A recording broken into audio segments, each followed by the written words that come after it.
Good morning everyone! Welcome to our online worship service kung saan tayo ay malayang nakakalapit sa presensya ng Panginoon. Right now, this morning, as we start this worship service, check your heart this morning. Ano ba yung mga bumagabag sa iyo nitong mga nakaraang araw? Ano yung mga bagay, sitwasyon, problema na nagdwell sa iyong isipan, na hindi, mga bagay, mga problema na hindi ka pinatulog. Right now, sa paglapit natin sa presensya ng Panginoon, isuko mo yan sa Kanya ngayong oras na ito. Ibigay mo yan sa Kanya. At tayo ay magfo-focus lamang sa Kanyang kaluwalhatian. Wala tayong ibang iisipin. Wala tayong ibang pupurihin or i-glorify. Wala tayong ibang pagtutuunan ng pansin kung hindi si Jesucristo lamang. Dahil sinabi ng Bible, lahat ng bagay sa mundong ito, lahat ng ito ay lilipas. Pero yung relationship natin sa Diyos, ang Kanyang salita, ito yung panghabang buhay. That's why kung ano mang bumabagabag sa inyo ngayon, isuko nyo muna yan at mag-focus lang tayo sa isang dakila at makapangyarihang Panginoong Hesus. Samahan niyo po ako sa isang maikling panalangin. Lord, today, we surrender everything at your presence.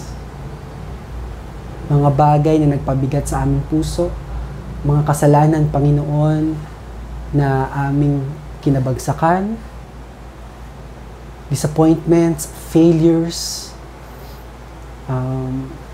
mga iniisip namin, Panginoon, lahat ng ito, bitawan muna namin at mag-focus lamang kami sa pagtingin sa iyong kaluwalhatian. Ipaintindi mo sa amin, Panginoon, na ikaw lamang ang aming kailangan. Hindi ang yaman sa mundong ito. Hindi ang kung anumang material na bagay.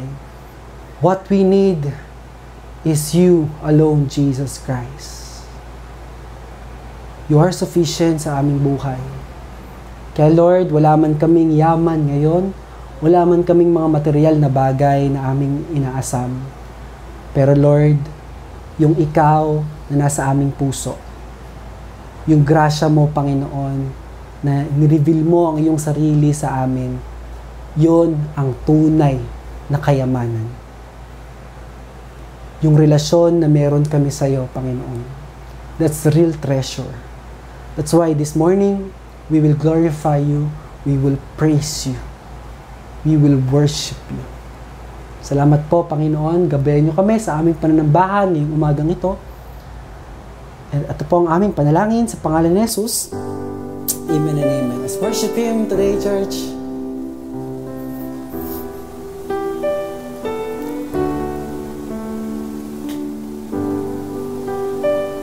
Let us sing, He is the glorious Christ.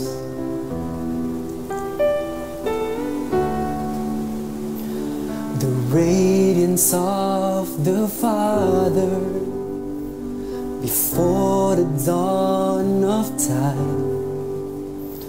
You spoke and all creation came to be. The molecules and planets reveal your great design.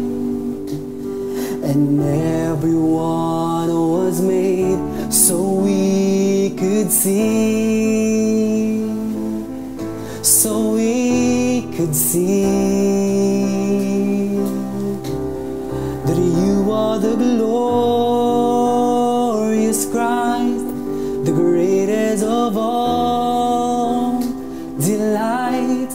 Your power is unequal, your love beyond all heights. No greater sacrifice than when you lay down We join the songs of angels who praise the day and night. Glorious Christ.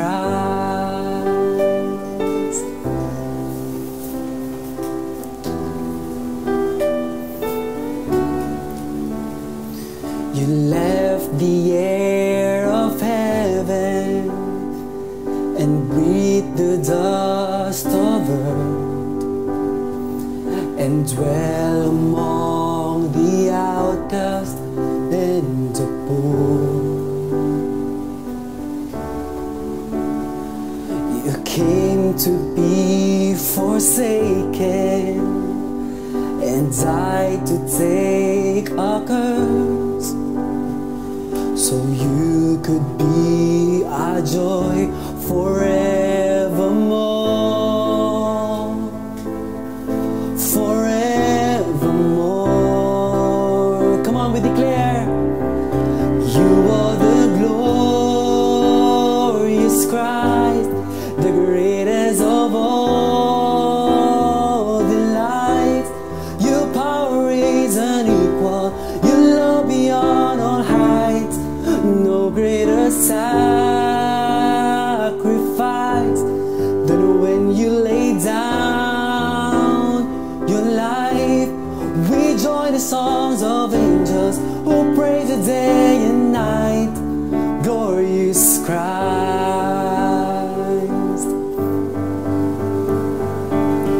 You're seated now in heaven, enthroned at God's right hand. You've shattered death and freed us from our fears. And though we cannot see you, you're coming back again. And all will be made right when you appear. And all will be made right when you appear. You are the glorious Christ, the greatest of all the lights. Your power is unequal, your love beyond all heights. No greater sacrifice than when you lay down your life. We join the songs of angels who praise the day and night. Glorious Christ.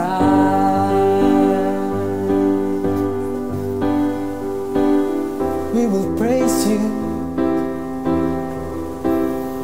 We will praise you. Glorious Christ. We will forever worship and glorify you, Jesus. For you're enough sa aming buhay. What you have done on the cross, it's enough for us. That's our greatest treasure. Thank you, Jesus. And everything that we have, it's all about your grace. It's all about your grace, Jesus. Let's continue to worship Him this morning. Grace unmeasured, vast and free, that knew me from eternity, that called me out before my birth, to bring you glory on this earth. Grace amazing, pure and deep, that saw me in my misery, that took my curse and on my blame, so I could bear your righteous name. Grace paid for my sins, brought me to life. Grace clothed me with power to do what is right. Grace will lead me to heaven, where I see your face. Never cease to thank you for your grace.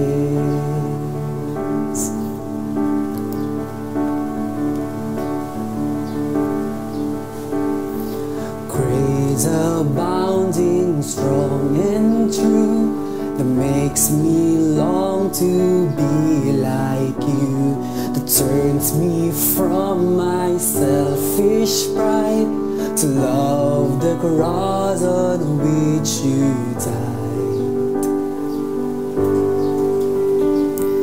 Grace unending all my days, you give me strength to run this race.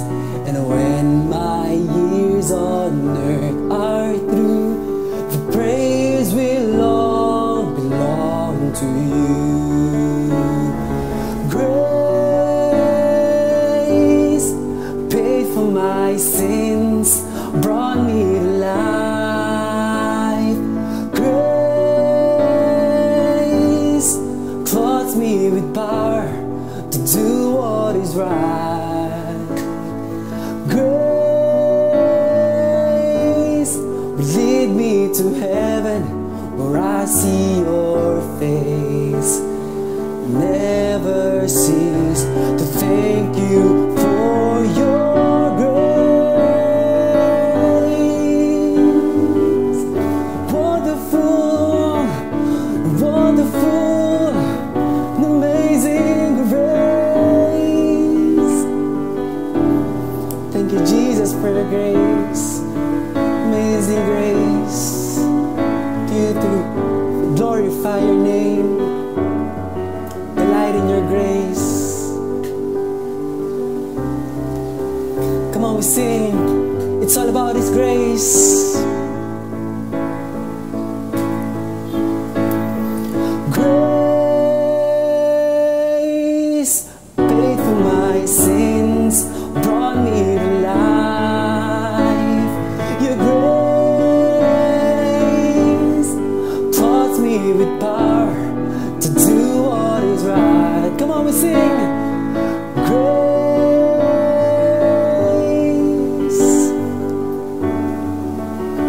Amen, Lord. Never cease. Thank you for your grace. Never cease to thank you for your grace. It's all about your grace. It's all about your grace, Lord. It's all about your work sa aming buhay. Thank you, Jesus.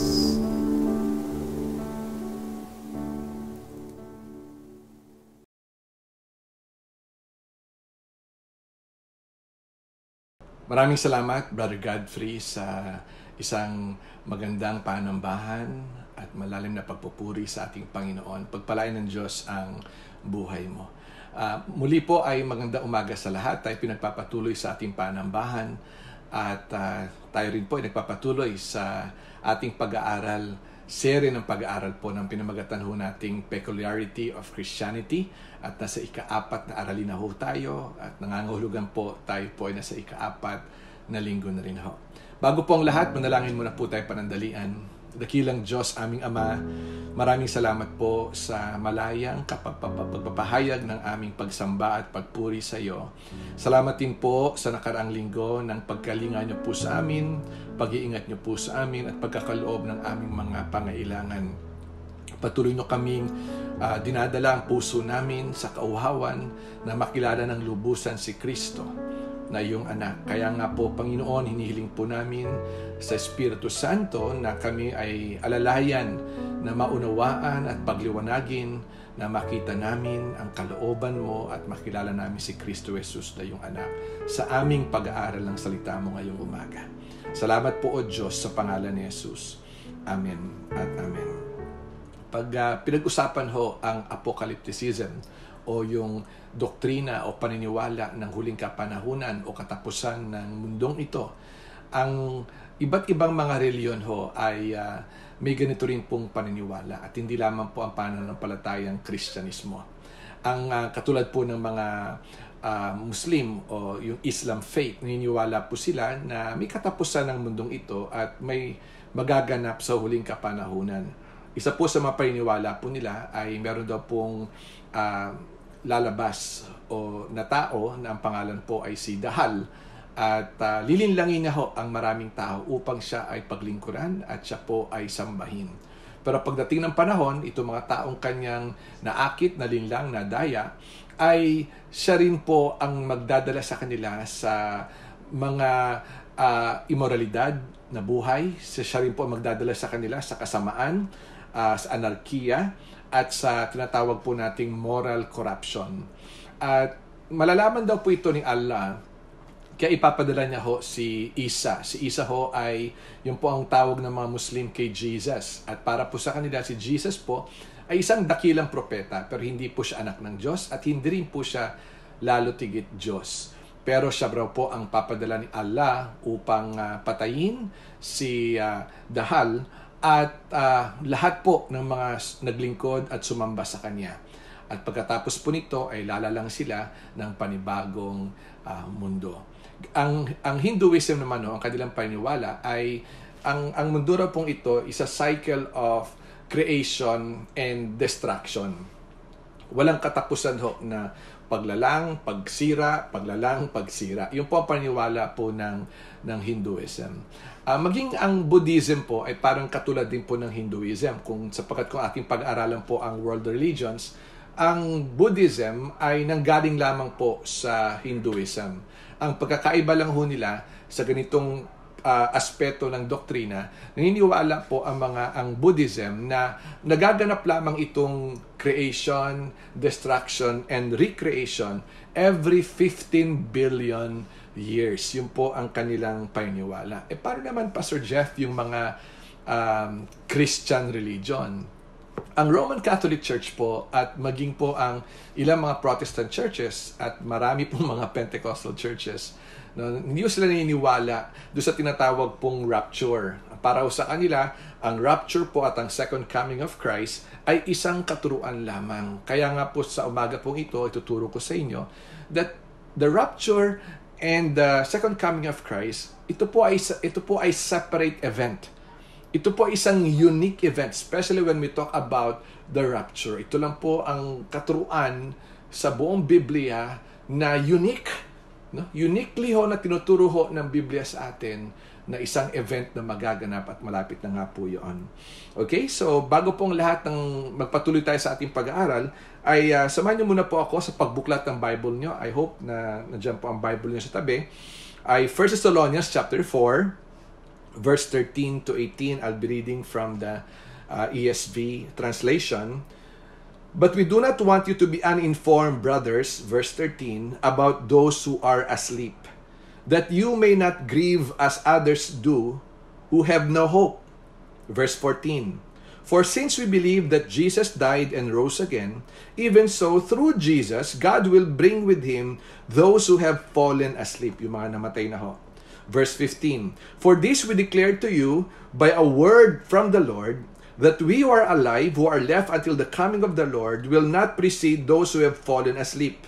Verse 16, for the Lord Himself will descend from heaven with a cry of command, with the voice of an archangel, and with the sound of the trumpet of God.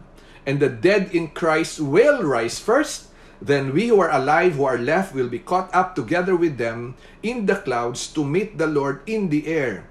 And so we will always be with the Lord. Praise God. Therefore, verse 18, encourage one another with these words. Now, sinasabi ho dito ni Pablo that una po sa lahat, we need to realize that we should not be uninformed about this truth. Kaya sabi niya, we do not want you to be uninformed. No, sa pagkasulat po nito sa Griego, Paul was saying that they should not be ignorant of the truth that he is about to tell them.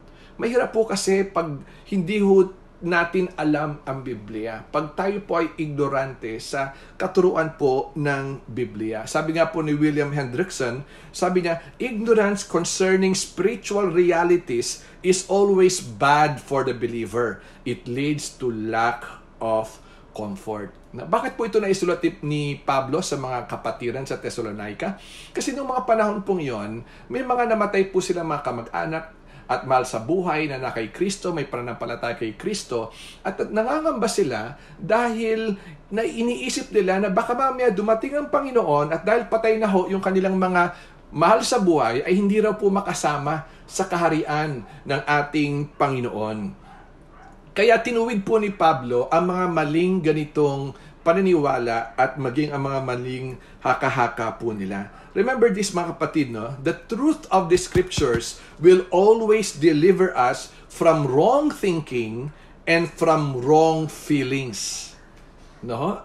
Marami ho tayong kinalakihang mga katuruan, paniniwala, lalo tayong mga Pilipino ho, na wala naman po talaga sa Biblia, na nagdudulot lamang ng pangamba, kalungkutan, at takot na hindi naman po talaga dapat. Halimbawa ho, lumaki po ang karamihan sa atin ho, ay lumaki sa paniniwala na meron pong dalawang uri ng kasalanan. No? Venial sin, ito rin po yung mga kasalanan na ordinaryo na napapatawad ng Diyos, at meron pong tinatawag na mortal sin, na ito po ay mga kasalanan o kasamaan na gagawa ng tao na hindi na patatawarin po ng Diyos. No, kung babasahin po natin sa Biblia, wala hong ganon. Napakaliwanag po na sinasabi ng 1 John 1:9. Sabi doon, "For if you confess your sin, God is faithful and just to forgive your sin and to cleanse you from all of your unrighteousness." Hindi ka lang papatawarin ng Diyos, kundi lilinisin ka niya sa iyong mga kasalanan. Kaya napakalayo po sa katuruan ng Biblia, sapagkat sa Diyos wala akong mortal at venial sin. Anumang pagsuway sa kanyang salita, anumang pagsuway sa kanyang utos, lahat po ito ay kasalanan sa harapan po ng Diyos at hindi na kinalulugdan. Hindi po ito mortal sin, hindi po ito venial sin. Ang tawag lang ho ng Biblia rito, sin. It offends God. It is an offense to God. No? Pero salamat sa Diyos dahil kung ito ipapahayag ho natin, kung dadalhin po ng Diyos ang ating puso sa pagsisisi ng ating mga kasalanan, ang sabi ng Biblia, tapat ang Diyos na patawarin niya po tayo at hindi lang tatapos doon at linisin niya tayo sa lahat ng ating karumihan. No, halimbawa, may mga paniniwala rin po tayong kinalakihan na pag tayo po ay may sakit, pag tayo po dinapuan ng karamdaman, malamang yun ay bunga ng ating kasalanan. Sinasabi rin naman po ng Biblia na may mga kasalanan po na nagbubunga ng karamdaman sa buhay ng isang tao. Pero hindi po lahat ng karamdaman at sakit ay bunga po ng ating kasalanan. No, kailangan po magkaroon po tayo ng tamang theology at pag-aaral sa Biblia dahil sinasabi po ng Biblia sa atin sa Aklat ng Roma that we live in a fallen world. Yung nagkasala po si Adan tsaka si Eva, no, may tinatawag pong the curse of the sin. Kaya po lahat po ng tao ay naging makasalanan sa kanyang harapan, no, dahil po sa sumpa ng kasalanan. Pero dahil din po nagkasala si Adan at si Eva, may tinatawag pong the curse of the fall. Dati po napaka-perfect ng Garden of Eden, napaka-perfect ng world.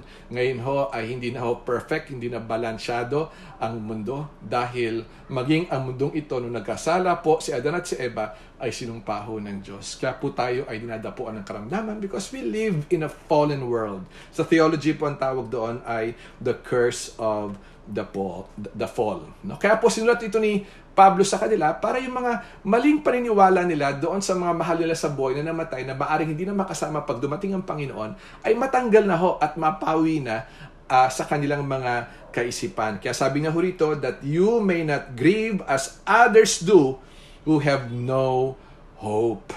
Let's all say hope.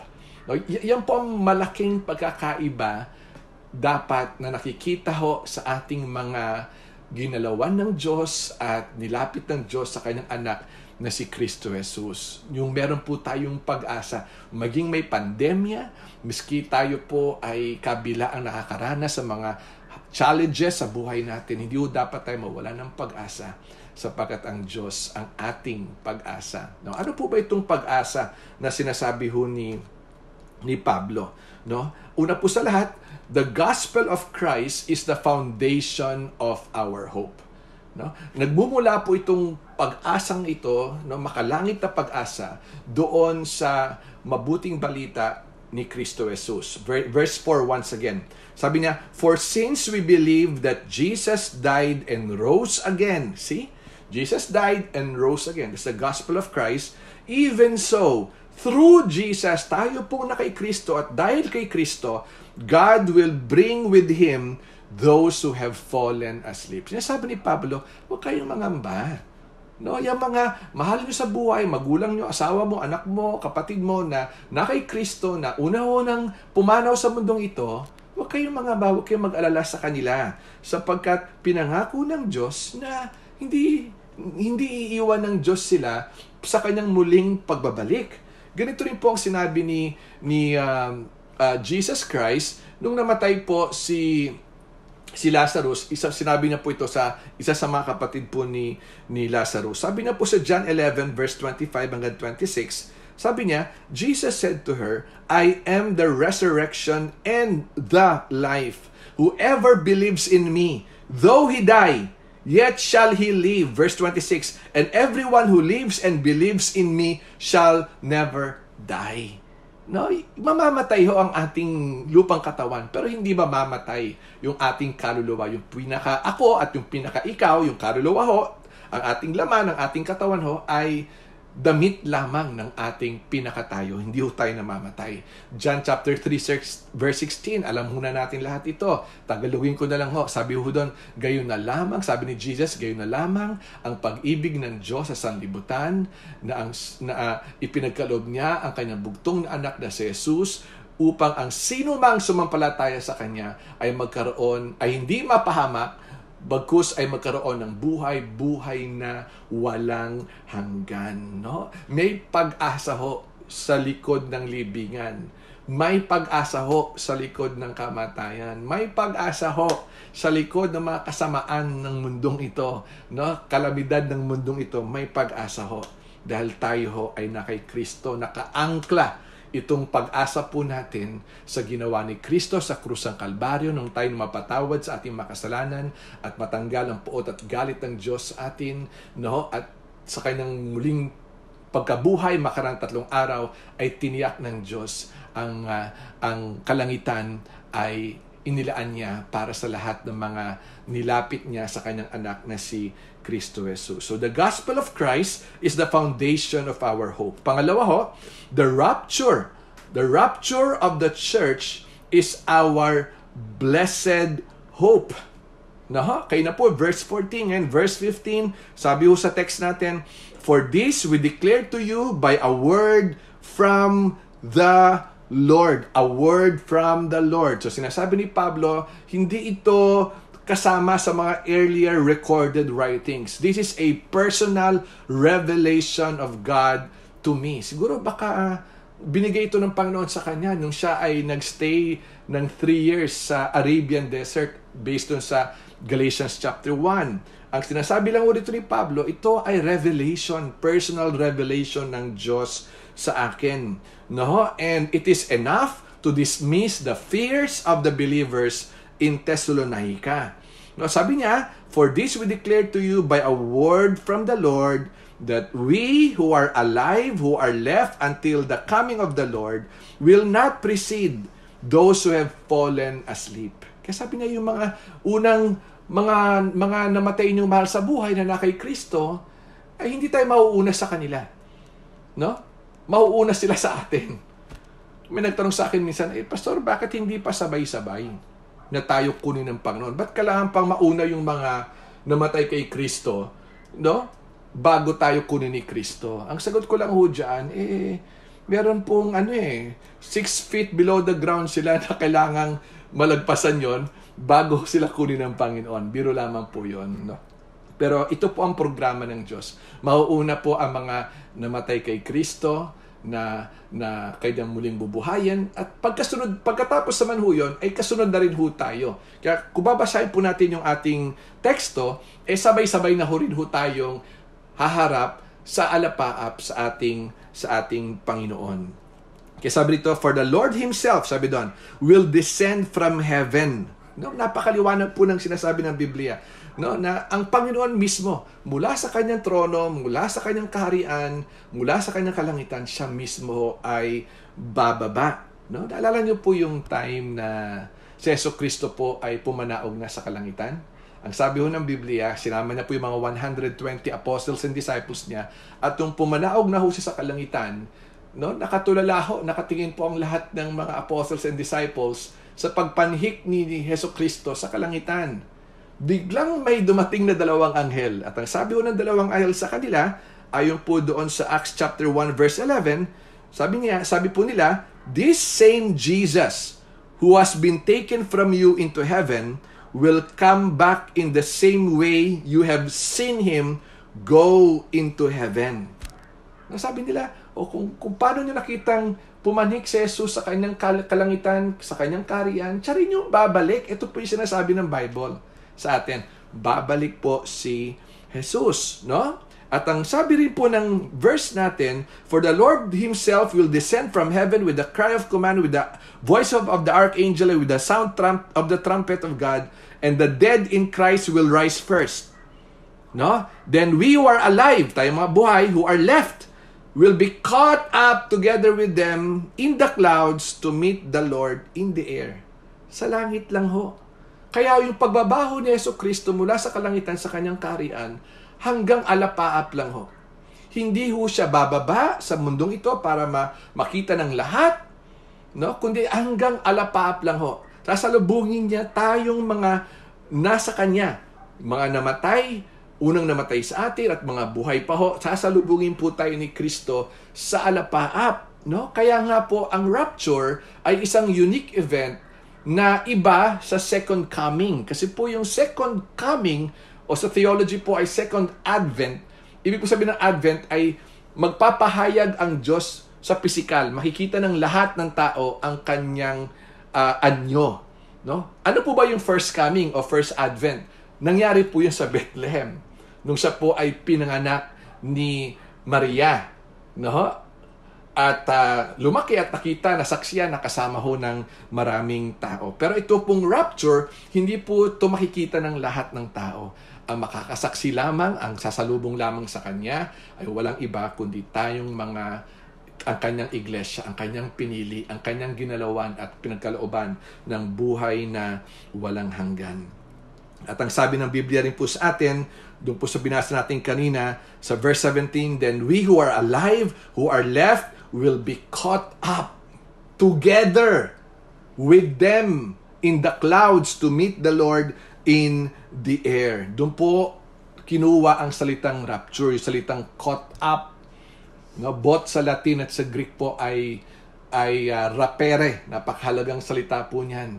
At ang kahulugan po ng rapere, violently taken, biglaan po ang pagdagit ng Diyos sa atin, ang pag-alis ng Diyos sa atin sa mundong ito. No? Pwede natin siguro gamitin yung salitang kidnapping. No? Biglang aalisin ho tayo rito. Bakit to bigla? Yun ang malaking tanong po sa marami. Bakit to bigla tayong aalisin ho ng Panginoon? No? Kasi nga ho, ibabagsak na ho ang kanyang puot, parusa at galit, no? Sa Antikristo at sa mundong makasalanang ito. Now, si Pablo ho, mas maganda niya hong dinescribe, mas lalo niya dinescribe sa 1 Corinthians chapter 15, ito pong kaganapan na ito, verse 51 hanggang 52. No, basahin ko po. "Listen, I tell you a mystery. We will not all asleep, but we will all be changed. In a flash, in a twinkling of an eye, at the last trumpet. For the trumpet will sound. The dead will be raised imperishable, and we, yung mga buhay, we will all be changed." So, gaano kabilis ang pagdagit po ng Panginoon sa atin? Sabi doon, in a flash. We will all be changed in a flash, in a twinkling of an eye. Mabilis lang ho. At ayon po sa madalubhasa, yung kisap mata daw po ng tao, yung normal ho, na kisap mata, hindi nagpapakyut. Yung normal na kisap na mata ho ng tao ay kalahati ng isang segundo. 0.5 of a second. Ganun ho kabilis. Kaya pa nag-rapture ho ngayon, ako ang nakikita nyo, pag isang kisap mata nyo ho, si Jesus na ang inyong kaharap. No? Kaharap na ho natin si Kristo sa alapap. Ganun ho kabilis ang rapture. Ganun po kabigla ang rapture at babaguhin daw po tayo ng Panginoon. Napansin nyo rin po sa mga talatang binasa natin sa ating teksto, meron pong sounds na binanggit. No? Sabi doon po sa verse 16, "With a cry of command, with the voice of an archangel, and with the sound of the trumpet of God." May sounds yung narinig, maririnig tayo. Na-compare po natin yon sa Revelation chapter 4, verse 1. Nasabi po doon, after this, sabi ni Apostle John, I look and behold, a door standing open in heaven. And the first voice which I heard speaking to me, like a trumpet, see? Yung comparison, no? Like a trumpet said, come up here, rapture, come up here, and I will show you what must take place after this. Now, mahalaga po yung word na after this. No? Isang verse lang po yan, chapter 4, verse 1, sinimulan po sa praise na after this, tapos tinapos din po sa praise na after this. Explain ko po sa inyo. No? Chapter 2, chapter 3, binanggit po yung mga churches.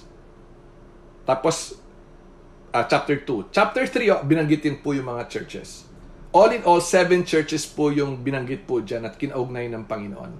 At ang huling church po ay yung Church of Laodicea. Pagtapos po ng chapter 3, yung Church of Laodicea, chapter 4 na po yun. Verse 1, ito po yung binabanggit.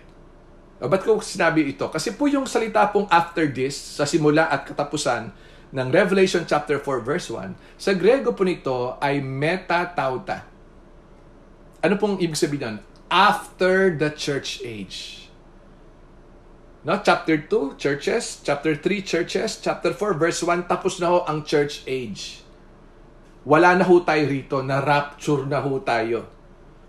Dahil mula po sa chapter 4, verse 2, hanggang chapter 18, wala na ho tayong mababasang church. Ang mababasa natin ang Israel, 144,000, mag-share ng gospel.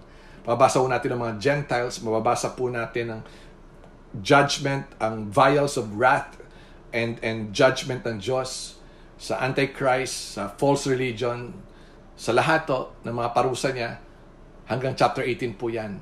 Muli nating mababasa ho ang church dun po sa chapter 19. At mababasa po natin doon na lahat po ng mga Christians all over the world, maging ang mga angels, no? Makikita ho natin doon, nag-celebrate tayo ng grace, mercy, love, faithfulness, and the glory of the Lamb of God. Nakaka-excite to yung araw na yon. That with one voice, no, from different tongues, from different countries, we will all kneel down and worship God along with these angels. No? Kaya nga po ang ultimate goal ng rapture, based po sa text natin sa verse 17, sabi ho ni Paul, and so we will always be with the Lord. In short, we will be with the Lord for eternity, always be with the Lord Jesus Christ. Kaya naalala niyo po one time na nag-usap po si Jesus at saka yung mga apostles. Medyo troubled na yung mga apostles niya. Kaya sabi ni Jesus sa kanila sa John 14 verse 1-3, sabi ni Jesus, let not your hearts be troubled. Believe in God, believe also in me. In my Father's house are many rooms. If it were not so, would I have told you that I go to prepare a place for you? And if I go and prepare a place for you, I will come again and will take you to myself, that where I am, you may be also. So pinaghandaan ho tayo ng Diyos ng kalangitan, ng kanyang kaharian. Bakit to? No? Upang sa gayon, sabi niya, panghabang buhay na tayo magkasama. Look at, very personal po si Jesus in this passage of John 14 verses 1-3. Kaya nga po sabi ni Pastor Jeff, God's goal of our eternity is intimacy with Him. I'll say this once again. God's goal of our eternity is intimacy with Him. Dalangin ko po na katulad tayo ng salmista, yung delight natin sa Diyos ay nasa puso natin, na masabi natin, whom have I in heaven but you?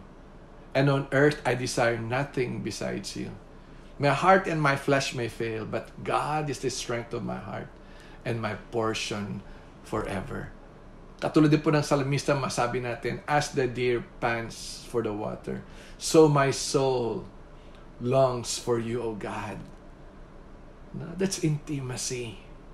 And only the Holy Spirit, by the grace of God, can bring our hearts to find and seek delight and joy and contentment in the presence of this great God.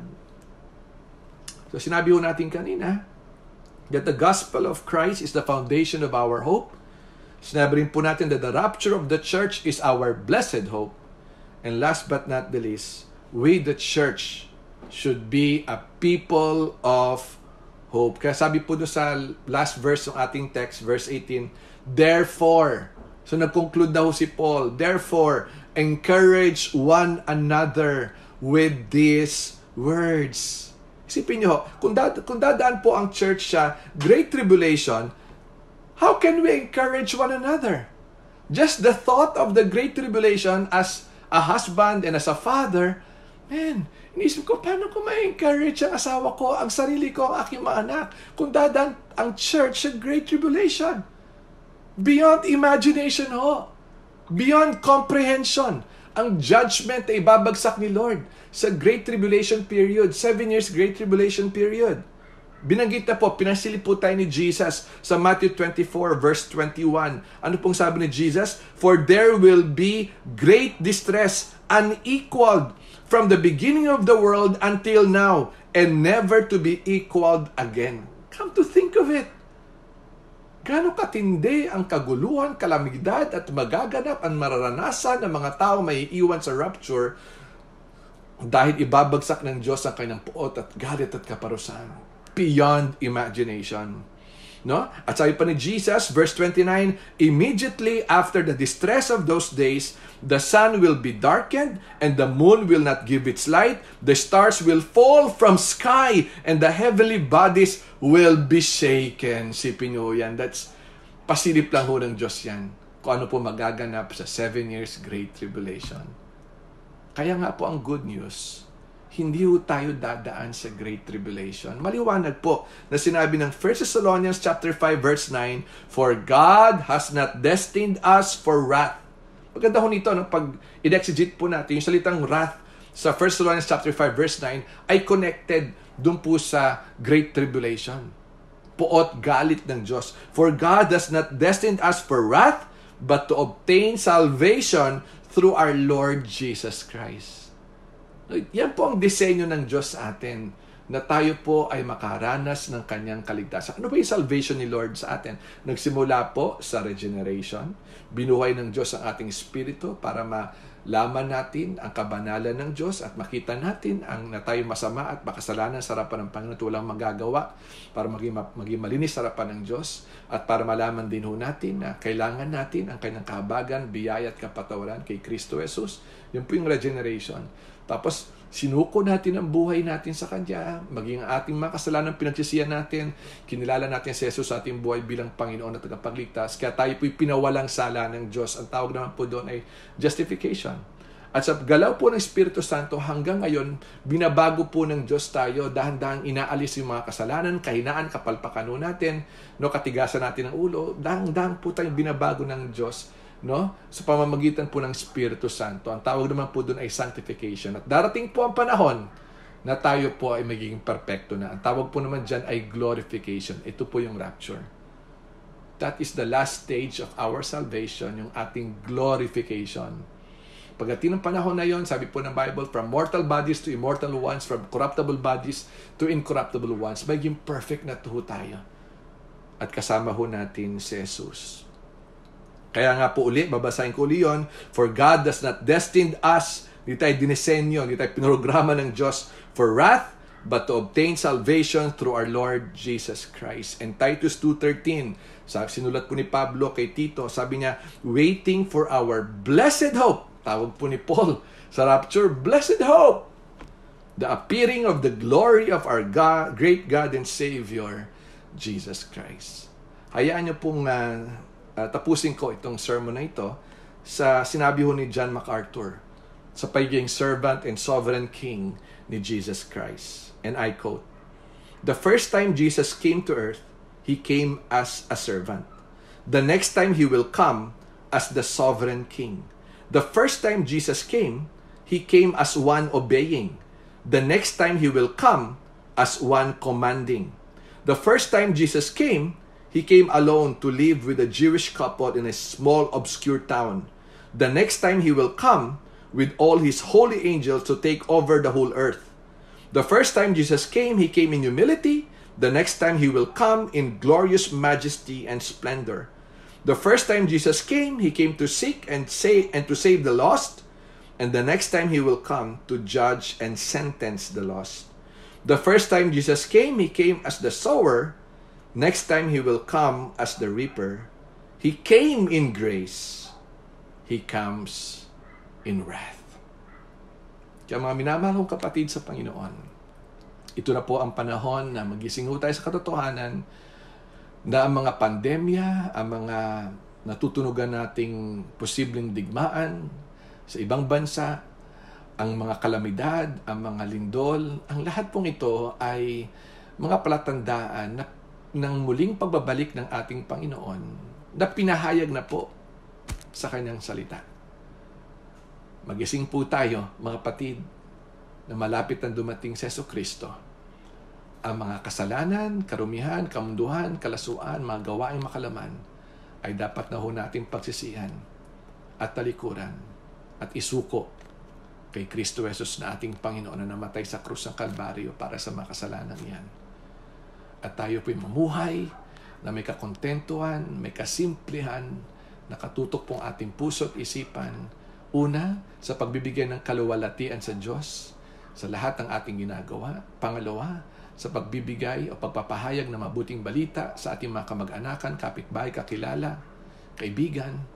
At pangatlo, na ayusin po natin ang ating mga puso, ang ating mga pamilya, upang sa gayon, sa pagdating ng ating Panginoon, pagdating po ng rapture, payapa ho tayo at may kasabikan tayong salubungin ang ating Panginoon Jesucristo sa alapaap, sa bagong kaanyuhan, at makasama siya panghabang buhay.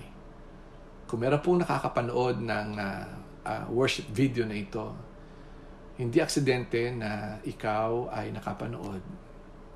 Ngunit alam mo na hindi mo pa sinusuko ang buhay mo sa Kanya. At naintindihan mo at naunawaan mo ngayon na dapat mong pagsisiyan ng iyong mga kasalanan sa harapan ng banal na Diyos na ito na malapit nang bumalik.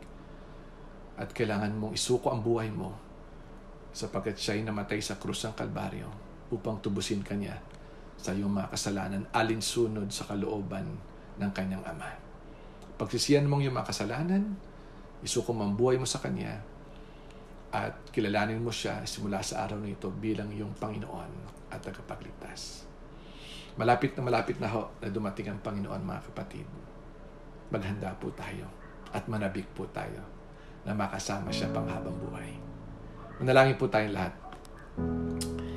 Panginoon, aming Ama, maraming salamat sa mensaheng ito na itinuro niyo po sa amin.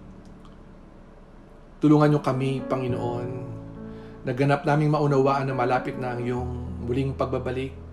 Lalo tigit, mas malapit na ang iyong pagdagit sa amin, ang rapture. Lord, dalhin mo kami sa pagsisisi ng aming mga kasalanan. Dalhin mo kami, Panginoon, sa paghahanap ng kasiyahan at kakontentuhan sa buhay sa presensya mo. Sapagkat ito ang nais mo, O Diyos. Na masabi namin katulad ng salmista, "Whom have I in heaven but you? And on earth I desire nothing besides you. My heart and my flesh may fail, but God is the strength of my heart and my portion forever." Galawan niyo kaming lahat, Panginoon, at matagpuan niyo kaming handa at sabik sa muli mong pagbabalik.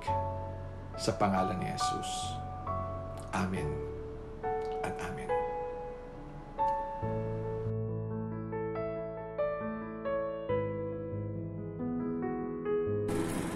Good morning po sa ating lahat. Ako po si Brian Javier. Gusto ko lamang po i-share yung testimony ko po, yung sa faithfulness ni Lord sa akin, sa buhay niya sa akin. Despite may mga pagkukulang tayo, hindi tayo perfecto, pero nandun pa rin yung katapatan ng Panginoon sa akin. And this March 2020 po, hold po yung company po namin dahil may COVID po dito sa Dubai din. And yun nga po, walang trabaho nung time na yon, pero kailangan pa rin pong lumabas upang bumili ng kailangan bilhin, mga grocery po. Then dun sa weekly or araw-araw po na ginagawa kong ganun, sa palabas-labas din po, hindi ko po namalaya na kakaroon na pala ako ng sintomas noon na walang panlasa, walang pangamoy, or nilagnat, or nagkaroon ng sinusitis po. Pero hindi ko pa po masyado iniisip nung time na yon, or masyadong parang iniisip na positive ako. Then, yung kasama po rin namin dito sa plot is ganun din po. Wala din po siya ng panlasa sa kapangamoy. So, nag-decide po kami na magpa-test nung time na yon. Pero, problema po nun is under processing pa lamang po yung yung employment visa nung time na yon. So, in short, naka-visit visa pa rin ako. So, problemado po no na paano po kayang gagawin dahil sa ko may kukuha ng pambayad ng pagpapatest. Pero, yun nga, by grace ni Lord na gawa naman po ng paraan para magpagpatest. So, 2 to 3 days, hinintay po namin kung ano po yung magiging result. Then, tumawag po yung sa hospital na sabi na positive nga daw po yung kasama ko. So, nung time na yon parang ko na rin sa sarili ko na, siguro positive na nga rin talaga ako sa COVID-19 nung time na yon. Then, yun, tumawag na laman na nga rin po namin na positive ako. Then, problema nga nun, wala kaming pambayad. Paano kayang gagawin dahil hindi pa ako naka-employment visa. Pero, yun, yung grace pa rin ni Lord, saka yung katapatan niya, nandun pa rin talaga. Nakuha ako ng health authority kahit na naka-visit visa ako, wala po kaming binayaran na yung isang kusing. And nung habang nasa isolation area po ako, ang naramdaman ko lamang po nun is walang panlasa saka pangamoy. Pero dumarating po yung mga araw na nahirapan na rin po akong huminga, mabigat na po yung dibdib ko. And sabi ko kay Lord, bakit ganito yung nararamdaman ko? Bakit parang lumalala pa kumpara nung mga nakarang araw? And sinabi ng doktor na ganun lang daw po talaga yung nangyayari sa mga na-COVID. Pero yun pa rin, bilang tao, nag-iisip ko pa rin bakit ganun or kailan ka kaya gagaling sa ganun. Then lumipas po yung 14 days nung time na yon, and nandun pa rin yung nararamdaman ko na mabigat yung dibdib, nahihirapan yung huminga. So nag-decide po kami ng paglabas po namin na magpa-doktor. And thank God rin po dahil may ginamit si Lord na doktor na hindi na po kami siningil ng doctor's fee. So ang binayaran na lamang po namin is yung pagpapa-x-ray. So nalaman po dun sa x-ray result na meron po kong mild bronchitis. Pero sabi naman po ng doktor na nagagamot naman daw po yun. Nakuha lamang daw po yun dahil sa infection nga po dahil sa COVID-19 do. So uminom naman po ako ng gamot noon. Patuloy lamang po ako uminom ng gamot noon. Kasama po ng prayer and devotion time, pray and reading the Bible. So, yun po, unti-unti naman pong nawawala, hanggang ngayon po, unti-unti pa rin pong nawawala yung bigat ng dibdib and yung hirap pong huminga. So, pinapakita lang po sa akin ni Lord dito yung yung faithfulness niya na hindi niya po tayo pababayaan despite na wala po akong trabaho or paano po kayo mga insurance ko. Pero gumawa pa rin po si Lord ng paraan. Kumbaga nandun pa rin po yung provision niya sa akin na hindi niya ako pababayaan sa sitwasyon nito. And encouragement ko lamang din po sa mga kapatiran ko na walang trabaho at dumaraan din po sa COVID na kumapit lamang tayo sa Panginoon na hindi niya tayo pababayaan. Hindi niya tayo hahayaan na mag-isa sa sitwasyon at laban natin ito. Kumbaga, tapat siya lagi sa atin. So, yun lamang po. Maraming pong salamat sa lahat. Glory to God, glory to Jesus Christ. Ingat po kayo dyan mga kapatid. God bless po.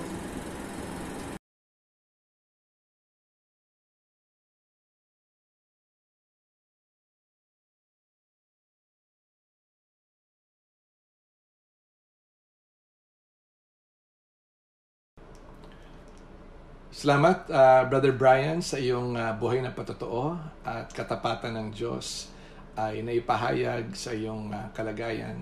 Mag-iingat ka lagi at ikaw ay laging nasa panalangin namin. Ganoon din po nagpapasalamat po kami sa lahat po ng nakadalo sa webinar patungkol po sa COVID-19 vaccine at sa biomicrochipping and the Antichrist. Napakarami pong dumalo sa iba't ibang mga sectors po natin at marami rin po ang napagpala at napalaya sa mga maling kaisipan at maling katuruan sa mga bagay na ito. Muli po nagpapasalamat po tayo kay Apple at kay Eman na nag-facilitate at nagpagamit din po na kanilang Zoom account para maisakatuparan yung webinar nung nakaraang Biyernes po. Kontakin nyo lang po sila kung nais nyo pong makakuha ng recorded seminar na ito patungkol nga po muli sa COVID-19 vaccine, sa Antichrist, and sa biomicrochipping. Ganon din po, nagpapasalamat tayo ng patuloy sa mga gumagawa ng mga video worship at Sunday school natin. Salamat, Jello and Tracy. I think si JL nakaka-assist din nila. Maraming salamat po sa mga buhay ninyo. I-anunsyo po namin ang nalalapit na pagbabalik ng pananambahan po natin. Pinahintulutan na po tayo na manambahan at least 50% of the space. Pakiabangan nyo lang po ang formal na pag-aanunsyo namin kung kailan.